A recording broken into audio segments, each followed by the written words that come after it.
Marino Perez, and I'm the Community Engagement Manager for the San Diego Natural History Museum, also known as the Nat. And I am here doing one of my favorite things today, treasure hunting at the tide pools. One of my favorite places, Cabrillo National Monument, with one of my favorite community partners, Sam Wynns. Hi, Sam. Hi, Lauren. Hi. It's so good to see you, even from 6 feet distance. Yes, exactly. To see your face instead of on a Zoom screen, right?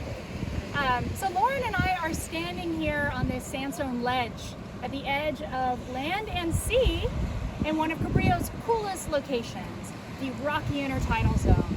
There's only so many scientists in the world and only so many hours in the day, so you might imagine it's hard for them to know if things are changing. And so that's where we come in. People like me and you, citizen or community scientists, we can help formal scientists like Sam collect data and help with their research. And one type of data we can collect is what is found when and where. For example, what are we going to find in the tide pools today? Knowing what's found where and when helps paint a picture of an ecosystem frozen in time. And over time, when we look at all those different pictures together, we get a pretty good understanding of how an area or an ecosystem has changed over time and how it stayed the same. For example, if there's a new plant that we find somewhere that we never found before, it's not necessarily a bad thing, but we wouldn't know it was new if we didn't have those old pictures to look at and see that this is something new that we need to keep an eye on and monitor to make sure it's not negatively impacting the environment or the ecosystem where we found it. Ecosystems like, you guessed it, the rocky intertidal zone, which is a super special ecosystem for a couple of reasons. First, it's hugely biodiverse, which means there are many different species, an abundant number of them that live here and make the tide pools their home.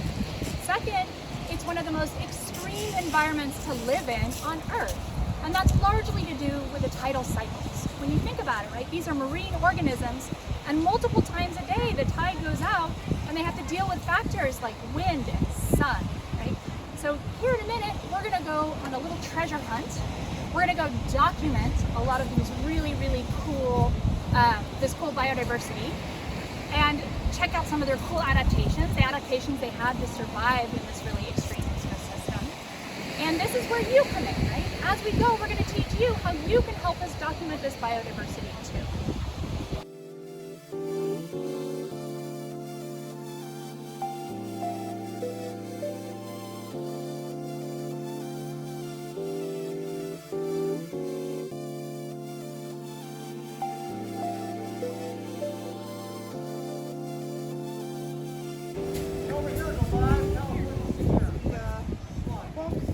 Rocky area in my very sensible water too. And I really like those. Thank you. I'm struck by something. What is all this like reddish brown, there's green stuff all over the rocks? It's different species of algae. So it's alive. Yeah, all of this is alive. Wow. So that is like such a great reminder. Just if we stop to pause and look, we're surrounded by different species of things, different living organisms. Plants and animals are always all around us. It's really especially evident here at the rocky intertidal zone, at the tide pools, because there's just life everywhere. It's amazing. And actually this is where citizen scientists, community scientists come in again, like you and me.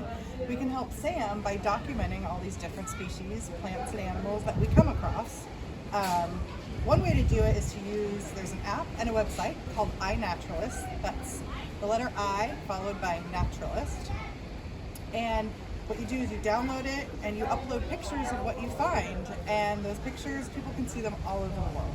And in return, you can see pictures of what people have found all over the world. You can go explore the Amazon rainforest if you want in the comfort of your own home, which is really cool. And then scientists like Sam can pull those observations, like identify them, tell you what you're seeing, which is awesome, pull them into their work and use them. So you don't never even have to meet. Just from anywhere in the world. And I love to use it when I'm taking walks in my neighborhood. I don't have to be at the tide pools necessarily to find life. Like just stopping and looking at one bush, I find a ton of different insects on it. And I love looking at them and using iNaturalist to identify them, because in the beginning I didn't know any of the insects, and now I'm slowly learning all my weird insects in my neighborhood, which I love. Yeah, it's absolutely a great tool to both learn about your environment and to help scientists with their research, right? So let's try it out, shall we? Yes. I've got my handy dandy smartphone somewhere. Oh, right here. Figure out which pocket it was in. And you can also use a digital camera. That works as well. So let me just open it up here. Give me 1 second. And you look in your apps and you look for the app that is the white background with a green bird on it. That's iNaturalist. You click on that. And then a screen will come up that will have either a green plus sign or a little camera at the bottom of your screen. And so you click on that, and this is how you're going to take your observation. So I'm going to click on take a photo, and my camera pops up. So let's see. I am going to take a photo of, let's take a picture of this circular tentacled creature that's attached to the rock down here. Great. Got it. And then you can click the blue check mark. Excellent. And then a bunch of different fields will come up. And what we want is the field that's directly underneath your photograph that says, what did you see? There is a dotted box or dashed box with a question mark in it. So we're going to click on that. Now, if you're in a place where you have internet connection, where you have Wi-Fi, iNaturalist will actually help you identify it. It'll make suggestions. Or if you happen to know what the species is, you can actually just go ahead and type the species in there. So I happen to know that this is a sunburst sea anemone. And again, if you're offline, it's totally okay. It'll upload it later once you get back into a place where you can. So you're going to click on that. Sunburst sea anemone. Perfect. And then you click the green check mark. And voila, you have your first entry into the iNaturalist database. And this is where other observers, like scientists or community scientists like you, can go in and take a look at your entry. They can actually verify what you observed. They can even leave notes and comments on it. It's pretty cool stuff. So Lauren, I dare you to touch that sunburst sea anemone. I was worried you were going to say that. Okay. Have you ever touched one of these before? It's been a long time. Okay, so Yeah. this is going to be an experience for you. Okay. So go ahead and try to touch it on its kind of the stringy blue-green tentacles there at the edge. Ooh, it's closing up on me. Oh, wow. So Lauren, what did that feel like to you? It felt kind of like sticky, like it was holding on. Yeah. Yeah, so actually that stickiness that you're feeling, kind of like tape, Oh. is actually that sea anemone stinging you. Yeah. But don't worry. Okay. It can't hurt us, right? So sea anemones have, I wouldn't have told you to touch it, right? If it could hurt you. Practical joke. Yeah, I would not do that to you, Lauren.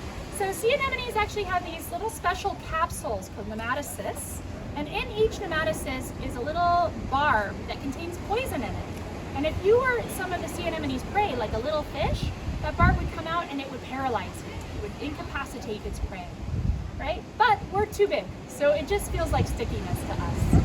And you also made an observation there. What was the other thing you observed when you touched it? I felt like it was like closing up. Yeah, absolutely. Yeah, it looked like closing. You're right, it does close up like that because if you look closely at the sea anemone, it looks like there's a little disc in the center. That's its mouth. Its mouth is actually in the center of its body. So it stays out here nice and open, a little fish comes along, it touches its tentacle and it goes whoop, stings it, incapacitates it, and then brings it into its mouth so it can be devoured.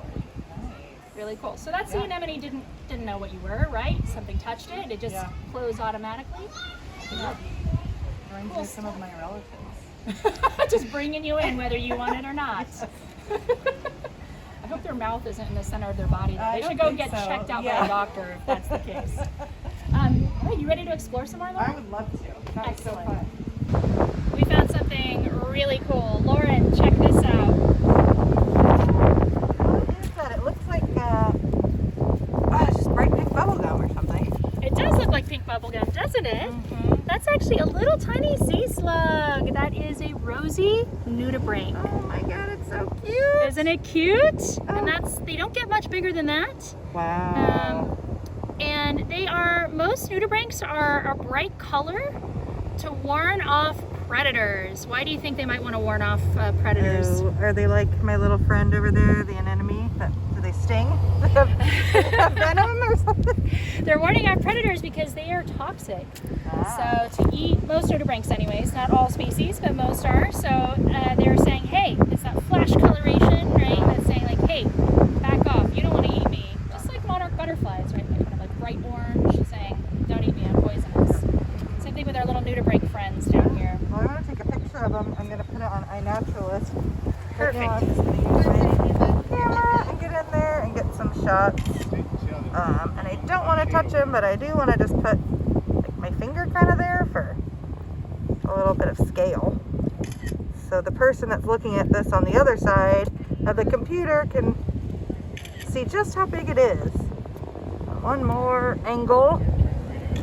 Oh my god, it's so cool. I've never seen one before. Aren't they great? So you often find them in seagrass, that long stringy green stuff that you can see around here, or in algae.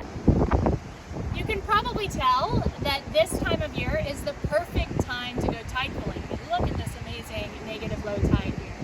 That is late fall, winter, and spring. If you come at another time of year, our low tides happen in the middle of the night. So I definitely recommend that you check a local tide chart if you're heading down to Cabrillo's tide pools or anywhere you might be tide pooling. And do remember to wear appropriate water shoes, appropriate clothing, sunscreen, and bring anything else that might make your time more enjoyable. However, it's important to note that this is a national park, so there is no swimming, collecting, or taking of any kind, right? We want to leave everything here just as you found it for all of these other species to enjoy and for people to enjoy as well.